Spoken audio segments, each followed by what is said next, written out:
বেগম খালেদা জিয়া তারেক রহমান আমার হাতে দিচ্ছে, এটা আমার জিম্মাদারি, আমার দায়িত্ব।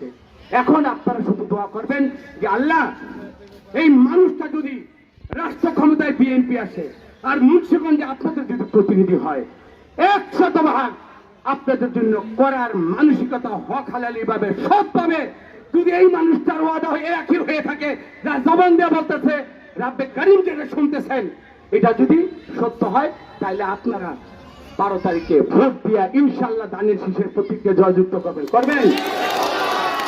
তারেক রহমান এইখান দিয়ে 4 তারিখে দক্ষিণাঞ্চলে সফর শেষে এদিক দিয়ে যাবেন। গতকাল মিটিং হয়েছে, এখানে জসিম ভাই সহকারে যারা দায়িত্বে সবাই যে স্পট হবে আমরা ইনশাল্লাহ সবাই যাব, আমরা সেই বার্তাটা দেব। কবি নজরুলের শেষ একটা উক্তি দিয়ে আমি আমার আজকে বক্তব্য শেষ করতে চাই।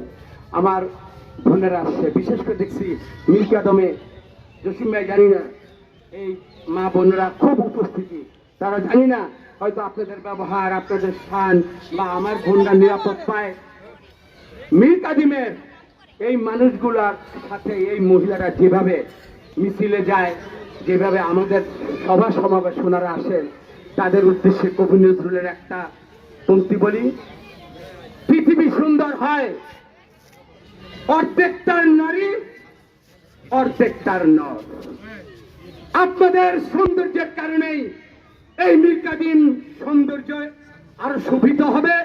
এই মা বোনদের কাছে আমার শেষ অনুরোধ, আমরা যারা নরের মধ্যে থেকে আপনাদের পাশে থাকি, আমরা যেন আপনাদের পাশে সত্যিকার অর্থে আপনাদের মর্যাদা দিয়ে, যেটা আমার 31 দফার মধ্যে 24 নম্বর দফায় নারীর মর্যাদা, নারীর সুরক্ষা এবং আপনাদের মর্যাদার যেন আমরা পুরুষরা সমানভাবে যেটা পাওয়ার আমাদের দিয়ে, যেন আমাদের নৈতিকতায় আমাদের আপনাদের জন্য যতটুকু মর্যাদা দেওয়ার, আমরা পুরুষরা যেন আপনাদের প্রতি সবসময় শ্রদ্ধাশীল থাকি।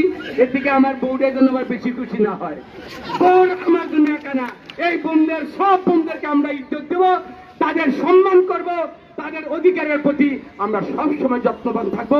যেটা খালেদা জিয়া বলে গেছেন, যেটা তারেক রহমান তার 31 দফার মধ্যে লিপিবদ্ধ করছেন, মুরব্বীরা আমরা সবাই 12 তারিখের যে রায় নিজে যাব, সবাইকে আমরা ডেকে এনে সবাইকে কাউন্সিলিং করে পরামর্শ দিয়ে দিয়ে আমার ধানের শীষ যেন, এই সবার ধানের শীষ যেন আগামীতে মুন্সিগঞ্জ 3 আসনের জন্য প্রতিনিধিত্ব হয়ে দায়িত্ব নিয়ে আবারও আপনাদের সেবা করতে পারি। সবাইকে